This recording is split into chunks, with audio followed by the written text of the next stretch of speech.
Oke, assalamualaikum, waalaikumsalam. Kembali lagi bersama saya Sunda Empire.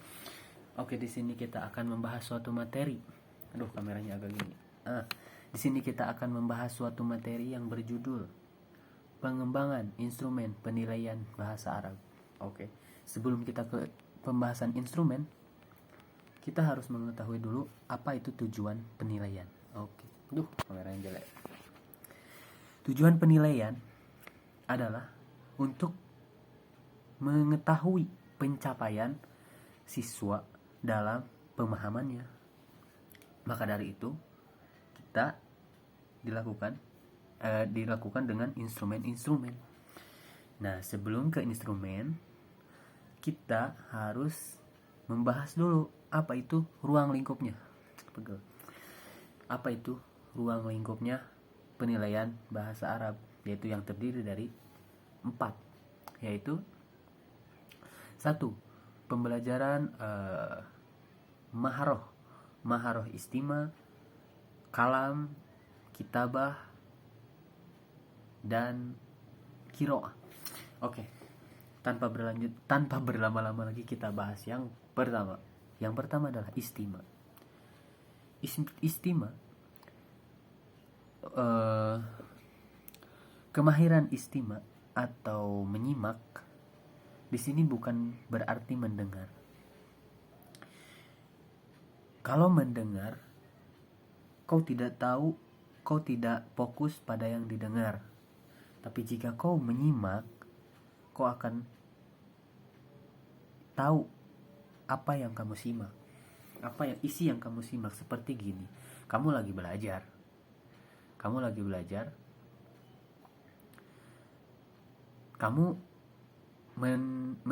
sedang menyimak guru. Nah, di saat menyimak guru, kamu mendengar suara motor. Nah, kamu itu cuma mendengar suara motor, kamu tidak peduli apa itu merek apa kek, karena kamu tidak menyimak.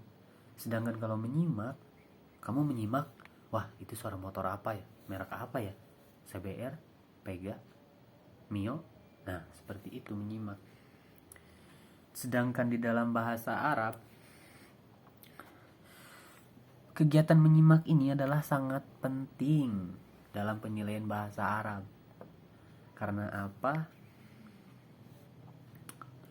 Dalam istima, yang harus ada beberapa hal yang harus dicapai dalam pembelajaran istima. Salah satunya adalah pembelajaran bahasa Arab adalah istima. Salah satunya adalah kemampuan mengidentifikasi bunyi huruf hijaiyah atau kemampuan membedakan bunyi huruf hijaiyah yang sama. Seperti ini, ada suatu anekdot dalam buku itu menjelaskan begini. Bentar, saya lupa. Ishtaroli dawaul kalbu. Tolong belilah untukku obat jantung. Sedangkan yang didengar si pembantu adalah istaroli dawaul kalbu. Jadi perbedaannya adalah kop dan kap, kolbu dan kalbu. Di sini sudah berbedanya sangat dikit sekali, tapi efeknya sangat fatal. Di mana si majikan menyuruhnya membeli obat jantung, ini malah diberi obat anjing. Kan itu beda banget. Sensor. Oke, itu adalah menyimak. Jadi kemampuan menyimak itu sangat penting. Jangankan dalam kehidupan nyata, dalam berbahasa Arab itu sangat penting banget. Perbedaan huruf saja bisa berbeda arti. Seperti itu. Oke. Bentar. Yang kedua adalah kemahiran kalam. Kemahiran kalam ini merupakan yang terpenting menurut buku ini. Kenapa paling penting? Karena jika kau ingin berkalam, kau harus berkata, bos. Jika kau ingin berkalam, ingin belajar bahasa asing, kau harus mengeluarkan kata-kata dari mulut lu. Karena kalau tidak berkalam, dalam mengomong dalam hati aja itu nggak bisa, bos. Lu nggak akan bisa-bisa. Nggak akan bisa-bisa. Karena fungsi utama kalam itu adalah berkomunikasi. Berbicara itu berkomunikasi, sehingga kemampuan kalam kamu bahasa Arab itu kamu akan lancar. Kamu akan bisa gitu, karena kamu mengucapkannya. Biarpun salah, tapi gak apa-apa, sebanyak salah, yang penting kamu mencoba. Nanti juga bisa kalau kamu berusaha. Oke.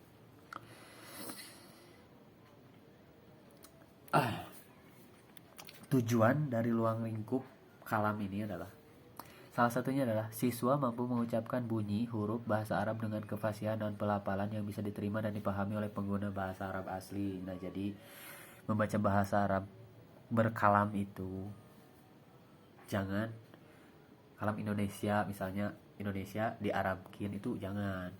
Beda sama orang Arab asli, ya kan? Oke, udah satu aja cukup ya.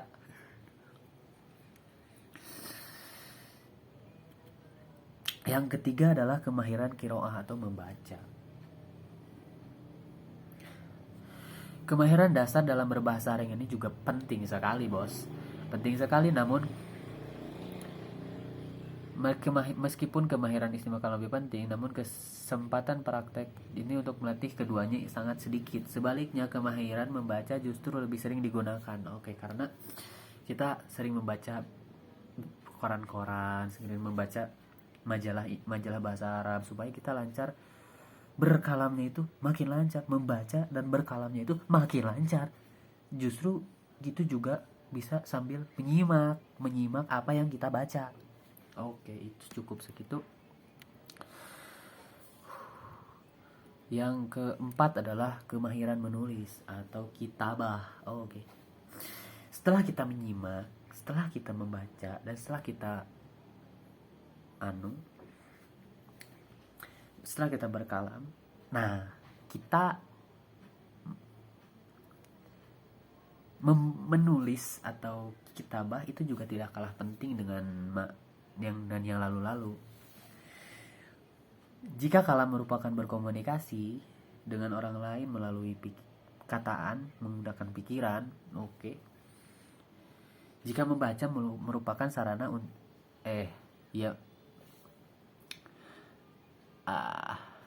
jika membaca adalah sarana untuk berlatih, nah, menulis juga merupakan sarana berlatih juga, supaya kita menjadi bagus menulis bahasa Arabnya. Karena dalam psikolog itu ada menulis auditorik, kinestetik. Nah, kinestetik itu dia harus menggunakan gambar agar dia bisa menghafal. Karena itu bisa menulis adalah menjadi sarana untuk menghafal. Oke, kita langsung kepada instrumen. Instrumennya berbeda-beda. Nah, pengembangan instrumen tes kemahiran bahasa Arab. Instrumen penilaian dikembangkan berdasarkan tujuan pembelajaran. Hal ini karena tujuan pembelajaran itu sendiri adalah untuk mengetahui ketercapaian tujuan pembelajaran. Oke. Nah, oleh karena itu teknik dan instrumen istima juga harus dikembangkan berdasarkan tujuan lingkup pembelajaran istima. Nah, jadi si instrumen ini harus berdasarkan tujuan. Nah, tujuan si istima dan instrumen itu harus saling berhubungan. Oke, kita lanjut. Kita bahas satu, istima, kemampuan mengidentifikasi bunyi huruf hijaiyah. Misalnya tujuan istimanya adalah kemampuan mengidentifikasi bunyi huruf hijaiyah. Nah, teknik penilaiannya bisa menggunakan non-tes, unjuk kerja misalnya, ya dites lah, nggak dites, non-tes, dites, non-tes, kayak gitulah. Contoh instrumen penilaiannya, siswa diminta untuk mengulangi huruf dan kata yang diperdengarkan. Jadi harus dengarkan dulu, guys. Oke, Dua adalah mana? Pengembangan instrumen kalam. Oke. Misalnya tujuan kalamnya itu siswa mampu mengucapkan bunyi huruf bahasa Arab dengan kefasihan dan pelafazan yang bisa diterima oleh pengguna Arab asli. Teknik penilaiannya menggunakan non-test. Contoh instrumen penilaiannya adalah siswa diminta mengucapkan huruf-huruf Arab dengan pasti sesuai ketentuan makharijul huruf. Yang ketiga adalah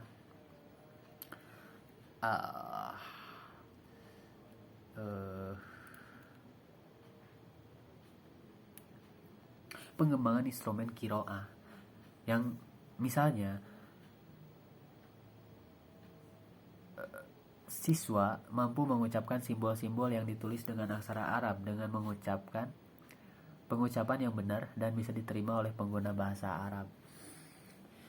Misalnya teknik penilaiannya adalah non-test, unjuk kerja, dan contoh instrumen penilaiannya adalah siswa diminta membaca huruf, kata, kalimat berbahasa Arab dengan berharokat lengkap dengan suara keras. Nah, misalnya tujuannya itu siswa mampu mengucapkan simbol-simbol yang ditulis dengan aksara Arab. Nah, tujuannya itu siswa mampu. Nah, instrumen penilaiannya siswa harus diminta membaca huruf dan kata kalimat berbahasa Arab dengan harokat lengkap dan suara keras. Supaya apa? Supaya tujuan tercapai. Itu adalah tujuan instrumen, bos. Pak. Guys, deng. Yang keempat adalah, gak apa-apa lah, waktu lama sedikit. Langsung keempat adalah, bentar ini mana? Astagfirullah. Pengembangan bahasa Arab. Pengembangan instrumen kitabah. Kitabah adalah menulis. Contohnya adalah tujuan kitabah. Tujuannya itu misalnya siswa mampu menuliskan huruf Arab dengan memahami keterkaitan antara bentuk huruf dan bunyinya. Contoh teknik penilaian non-test performance. Oke, performance. Tujuannya adalah siswa mampu menuliskan huruf Arab dan memahami keterkaitan antara bentuk huruf dan bunyinya. Contoh instrumennya adalah siswa diberi tugas untuk menyalin huruf hijaiyah. Supaya apa? Supaya tujuannya itu tercapai. Siswa mampu menuliskan huruf Arab. Nah, instrumennya adalah siswa diberi tugas untuk menyalin huruf hijaiyah Arab. Supaya apa? Supaya tujuannya tercapai. Begitu. Oke, seperti itu. Sekian dari saya. Assalamualaikum warahmatullahi wabarakatuh. Salam Sunda Empire.